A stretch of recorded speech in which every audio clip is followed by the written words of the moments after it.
वास्तुशास्त्रात गोकर्णीचं फूल किंवा अपराजिता हे सुख समृद्धी आणि नशिबाचे प्रतीक मानले जाते। गोकर्ण फुलांचा उपयोग महादेव विष्णू, शनिदेव, देवी लक्ष्मी आणि दुर्गा देवीच्या पूजेत केला जातो।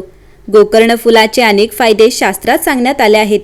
गोकर्णीमुळे माता लक्ष्मी प्रसन्न होते आणि कुटुंबात सुख समृद्धी नांदते। धर्मग्रंथानुसार गोकर्ण फुलाला अपराजिता, विष्णुप्रिया, विष्णुकांता इत्यादी नावाने देखील ओळखले जाते। गोकर्णी धनाची देवी लक्ष्मीशी संबंधित आहे, त्यामुळे गोकर्णी घरात लावल्याने आर्थिक समृद्धी वाढते। गोकर्णी ही शुभ आणि पूजनीय असल्याने तिच्या प्रभावामुळे घरात सुख शांतीचे वातावरण राहते। भगवान विष्णूची कृपा मिळते। माता लक्ष्मी गोकर्णी सोबतच राहते, ज्यामुळे जीवन आनंदी राहते। कुंडलीत शनिदेवाची स्थिती वाईट असेल तरीही गोकर्णी खूप फायदेशीर आहे।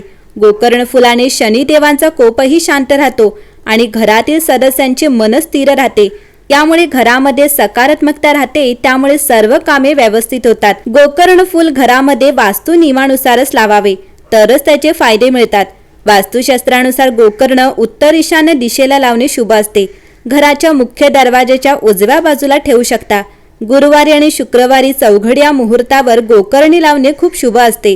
यामुळे माता लक्ष्मी आणि भगवान कुबेर प्रसन्न राहतात आणि त्यांच्या कृपेने कुटुंबाची आर्थिक स्थिती मजबूत होते।